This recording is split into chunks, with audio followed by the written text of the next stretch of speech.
Concentrate.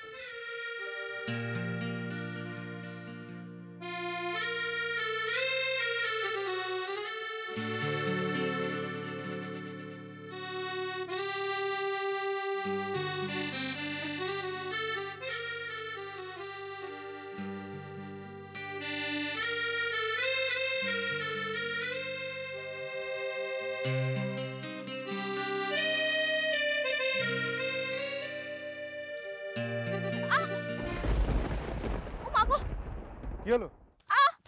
কি হলো? কি দেখি দেখি দেখি দেখি দেখি দেখি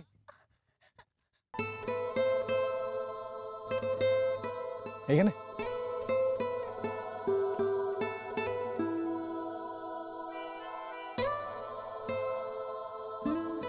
ঠিক পাটা তোলো, আমাকে ধরো এখানে। Hold on.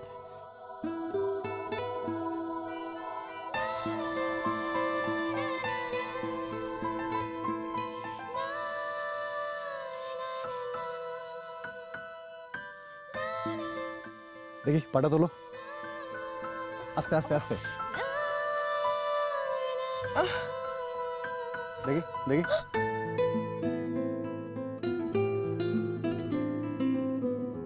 Relax relax. কি করে স্টিফ হয় তোমার মাসল আমি বুঝতে পারি না। ওকে, ফিলিং বেটার? হ্যাঁ ফিট? হ্যাঁ স্যার। শিওর? এখন তো ঠিক আছে স্যার। বলছি কি একটু জল খাবো? এক ঢোক। এক ঢোক মানে এক ঢোক?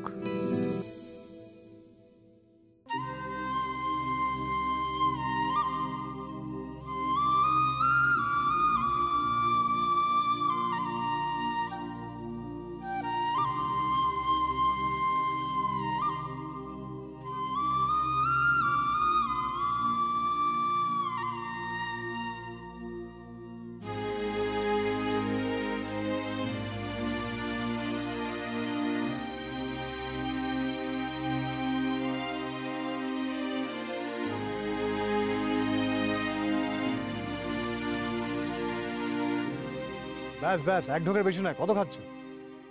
রেডি? হ্যাঁ আচ্ছা, এবার তোমাকে এই গ্রাউন্ডের 3টে রাউন্ড দিতে হবে 3 মিনিটে। 3 মিনিটে? ইয়েস 3 মিনিটে। ওকে? তোমার সায়নাদি কত ফাস্ট দৌড়ে তুমি জানো? সায়নাদিকে হারাতে হবে তো। হারি আপ, চলো come on come on, hurry up. Diya, fast I said. Start. Go.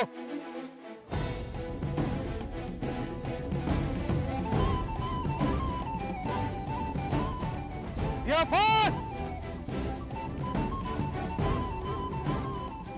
Aro jore Diya. Yes, Diya, fast.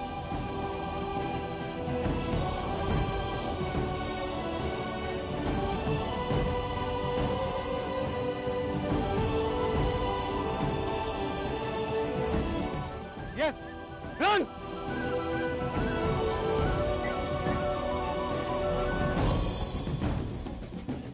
দিয়া যত রাগ দুঃখ পাওয়া না পাওয়া সবকিছুর বিরুদ্ধে তোমাকে লড়তে হবে। দিয়া রান। ভেরি গুড দিয়া, ভেরি গুড। পাস দিয়া, পাস। ব্যাডমিন্টন তোমার হাতিয়ার দিয়া, তোমার অস্ত্র। Run, pass, run. তোমাকে একাডেমির ভেতরে গিয়ে লড়তে হবে। আমি তোমার পাশে আছি বাইরে থেকে দিয়া, এই লড়াইয়ে আমি তোমার পাশে আছি বাইরে থেকে। রান দিয়া, রান। কি হলো দিয়া? কি হলোটা কি? দিয়া থেমে গেলে চলবে না, আরো একটা রাউন্ড বাকি আছে, তোমার হাতে সময় নেই। দিয়া রান। স্যার আমি পাচ্ছি না স্যার, আমি খুব হাঁপিয়ে গেছি স্যার, আর পাচ্ছি না। দিয়া আর পারবো না। দিয়া তোমার ফিটনেস লেভেল বাড়াতে হবে, আরো অনেক বাড়াতে হবে। দিয়া তোমাকে আরো ফিট হতে হবে, আরো অনেক ফিট হতে হবে। আন্ডারস্ট্যান্ড? তুমি পারবে দিয়া, তুমি পারবে, তোমাকে পারতেই হবে। ওকে ওকে, ভেরি গুড। আরো একটা রাউন্ড, 30 সেকেন্ডস তোমাকে কমপ্লিট করতে হবে। এনার্জি, গেট রেডি, গো। রান দিয়া, রান।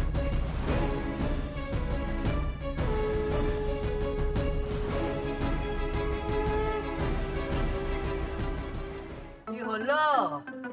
শব্দে একেবারে স্তব্ধ হয়ে গেলে, আবার বড়নাথ বৌদি কথায় কথায় বজরং বলি, জয় বজরং বলি বলে। শুধু বলে না, সময় মতো কাজও করে দেখায়, বুঝেছ? কাজ না ছাই, আমার তো মনে হয় ভোগ ঠোক কিছুই রান্না করেনি। হ্যাঁ, আমাদের চোখে ভাওতা দেওয়ার জন্য ও ভোগের বাসনগুলো থালা দিয়ে ঢেকে রেখে বেরিয়ে চলে গেছে। ওর এই ম্যাজিকের পর্দা আমি এক্ষুনি ফাঁস করে দেব। দাঁড়াও, কি করছো কি নিহার? বাসি কাপড়ে তুমি ঠাকুর মণ্ডপে উঠছো? দেখছো না ও ভোগ রান্না করেছে? বাসনের গায়ে খিচুড়ি লেগে রয়েছে।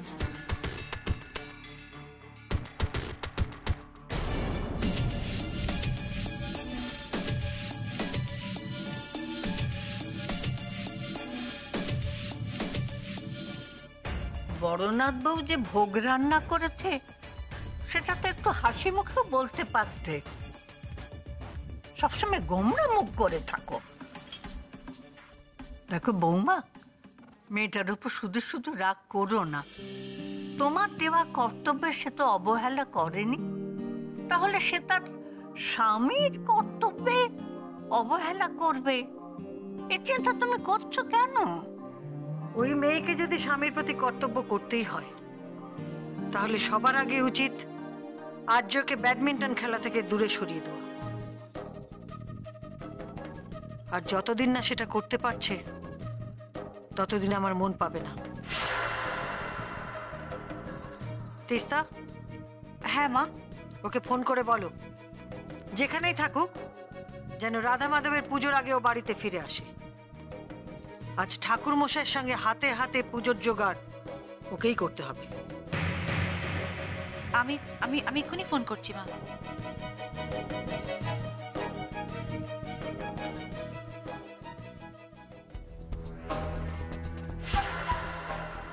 সব খেলাতে তো তোমায় জিততে দেওয়া যাবে না দিয়া। ঘরে বাইরে দুদিকেই তুমি কিস্তিমাত করবে, তা তো হতে পারে না। তোমার যে কোনো একটা ডানা আমাকে ছাঁটতেই হবে।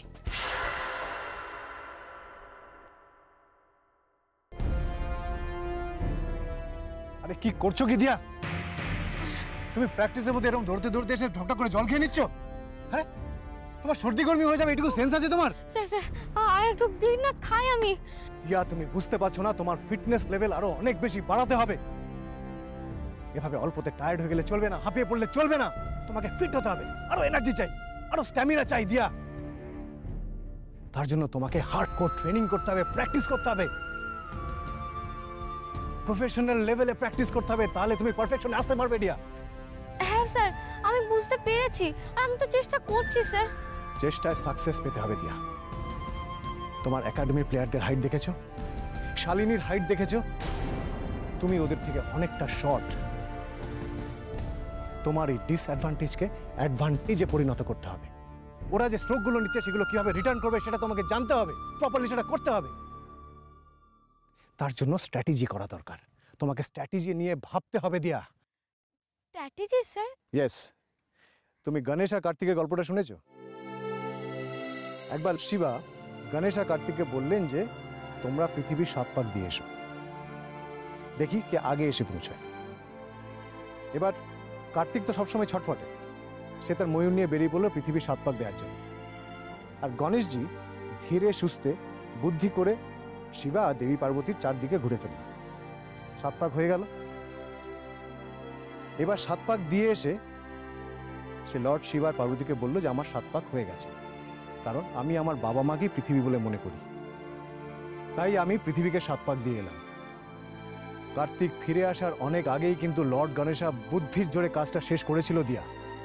তোমাকেও কিন্তু এভাবে লর্ড গণেশার মতো বুদ্ধি করে ডিসঅ্যাডভান্টেজকে অ্যাডভান্টেজে পরিণত করতে হবে। মায়াঙ্ক শর্মা কোর্টের বাইরেও কিন্তু তোমাকে হারানোর চেষ্টা করবে। সে একাডেমিতে যে ষড়যন্ত্র চাল চালবে সেটা তোমাকে বুদ্ধি দিয়ে বুঝতে হবে, সেখানে তোমাকে স্ট্র্যাটেজি করতে হবে। Understand? Now move fast, Diya. Fast. Come on. কিন্তু স্যার আপনি তো ভগবান মানেন না, তাহলে এত সব জানলেন কি করে? এসব গণেশ, কার্তিক। হামির কাছে শুনেছি। চলো দিয়া, স্টার্ট। Hurry up, move. কিন্তু বজরংবলী, আমি যে সত্যি আর পারছি না।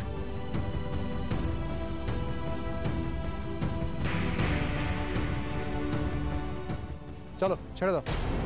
আর প্র্যাকটিস করতে হবে না, বাড়ি চলো। কেন স্যার? এখন তো প্র্যাকটিস বাকি। না না না, আমি এখন বাড়ি যাব না। তুমি এরকম অনিচ্ছা নিয়ে প্র্যাকটিস করবে? অনিচ্ছা? অনিচ্ছা তো না স্যার। তাহলে এভাবে দায়সারাভাবে মুভ করছো কেন? অবহেলা করে কোনো কাজ করলে সফল হওয়া যায় না দিয়া। ছাড়ো, করতে হবে না তোমাকে প্র্যাকটিস। খেলার প্রতি যার কোনো প্যাশন নেই তাকে প্র্যাকটিস করতে হবে না, যাও। না না স্যার, আমি ব্যাডমিন্টনকে ভালোবাসি। ব্যাডমিন্টনই তো আমার প্রাণ। ওটা তোমার শুধু মুখের কথা দিয়া। কত টাফ কম্পিটিশন স্টেট লেভেলে হতে চলেছে তুমি সেটা জানো? কোনো আইডিয়া আছে তোমার? তোমার এগেনস্টে 5 জন টাফ কম্পিটিটর আছে। তাদের এগেনস্টে তোমার কোয়ালিফাইং রাউন্ডে খেলতে হবে, সেটা জানো তুমি? কম্পিটিটর হিসেবে প্রথম রাউন্ডে তোমার অপোনেন্টে কে থাকবে তুমি জানো সেটা? কে স্যার? শালিনী শর্মা। কম্পিটিটর হিসেবে প্রথম রাউন্ডে তোমার অপোনেন্টে কে থাকবে তুমি জানো সেটা? কে স্যার? শালিনী শর্মা। কলকাতাকে রিপ্রেজেন্ট করছো। তুমি জানো শালিনী কত ভালো প্লেয়ার? তুমি ওর সঙ্গে খেলবে কি করে? তুমি তো কোর্টের মধ্যে হুমড়ি খেয়ে পড়েছি। স্যার, মনিকার সঙ্গে খেলার দিন আমি আনফিট ছিলাম বলে হুমড়িকে পড়িনি স্যার। আমি তো হুমড়িকে পড়েছিলাম কারণ মায়াঙ্ক শর্মা তোমাকে ফেলে দেওয়ার ব্যবস্থা করেছে।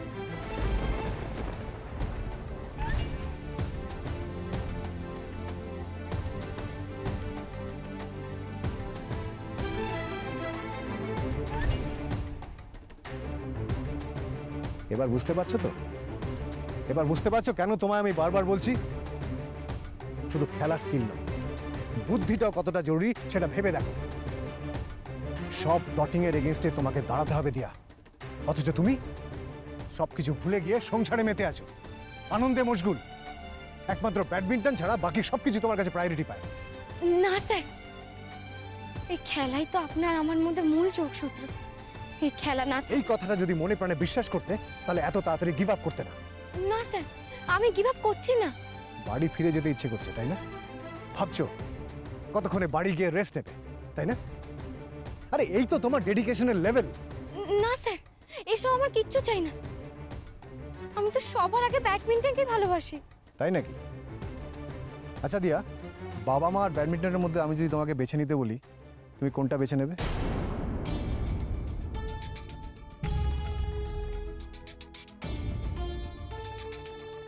কি হলো? Answer me. আচ্ছা ঠিক আছে, বাবা মা না হয় নাই হলো। আচ্ছা দিয়া, আমি তো তোমার কাছে বেশি দিনের পরিচিত নয়। আমার আর ব্যাডমিন্টনের মধ্যে কাউকে বেছে নিতে বললে তুমি কাকে বেছে নেবে?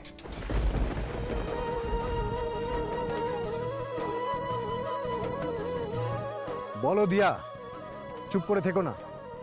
দেখি তোমার ডেডিকেশনের লেভেলটা কোথায়, বলো। ব্যাডমিন্টনকে বেছে নেবো স্যার।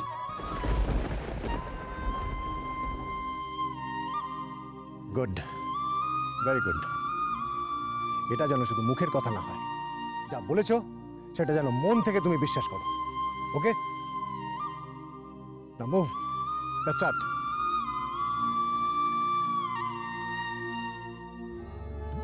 আমি ব্যাডমিন্টনকে বেছে না নিলে যে আপনি ভালো থাকবেন না স্যার। আমি মন দিয়ে খেললে তবেই যে আপনি খুশি হবেন। আর আপনার আনন্দের থেকে বেশি ইম্পর্টেন্ট আমার কাছে আর কিছু নেই, কিছু নেই। দূর বাবা, আর্যদা যে কি করে না, ফোনটা যে কেন নিজের কাছে রাখে ভগবান জানে। কখন থেকে ফোন করে যাচ্ছি, ফোনটা ধরার নামই নেই। এদিকে পুজো শুরু হওয়ার আগে দিয়া যদি বাড়িতে না ঢোকে তাহলে তো মা দক্ষযজ্ঞ কাণ্ড বাঁধাবেন।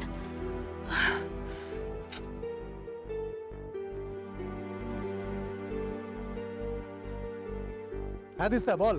আর্যদা, তোমাকে আমি কখন থেকে ফোন করছি, কেন ফোনটা ধরছো না বলো তো? তিস্তা, আমি দিয়াকে প্র্যাকটিস করাচ্ছি, যা বলার তাড়াতাড়ি বল। শোনো না, এদিকে তো একটা কাণ্ড ঘটে গেছে। তুমি তুমি দিয়াকে ব্যাডমিন্টন প্র্যাকটিস করাতে নিয়ে গেছো, এটা শুনে মা কিন্তু সাংঘাতিক রেগে গেছেন। আর তার সাথে সাথে একটা ফরমানও জারি করেছেন যে দিয়া যেহেতু বাড়ির বড় বউ, তো আজকে পুজোর সমস্ত কাজ দিয়াকে করতে হবে, মানে ঠাকুরমশাইয়ের হাতে হাতে সমস্ত জোগাড় দিয়াকে করতে হবে। তাই বলছিলাম কি যে তুমি দিয়াকে নিয়ে তাড়াতাড়ি বাড়ি চলে এসো প্লিজ। তিস্তা, কি বোকা বোকা কথা বলছিস? আমি তো তোকে বললাম আমি দিয়াকে প্র্যাকটিস করাচ্ছি, ও এখন বাড়ি যেতে পারবে না। আর্যদা, তুমি বুঝতে পারছো না? আমি বলছি কি, তুমি একটা কাজ করো না, আজকের দিনটা ওকে তাড়াতাড়ি বাড়ি নিয়ে চলে এসো, কালকে না হয় একটু বেশিক্ষণ প্র্যাকটিস করাবে। আসলে বাড়িতে আজকে পুজো, তো তাই বলছিলাম আর্যদা। দিয়া পুজোই করছে তিস্তা, খেলাটা ওর কাছে পুজোর সমান। মাকে বলে দে প্র্যাকটিস শেষ না হওয়া অবধিও বাড়ি ফিরতে পারবে না, ঠিক আছে? না না না না স্যার, আপনি এসব কথা মাকে একদম বলবেন না। দিন দিন ফোনটা আমার কাছে দিন। হ্যালো, হ্যাঁ দিদি ভাই, আমি তোমার সব কথা শুনেছি, বলো।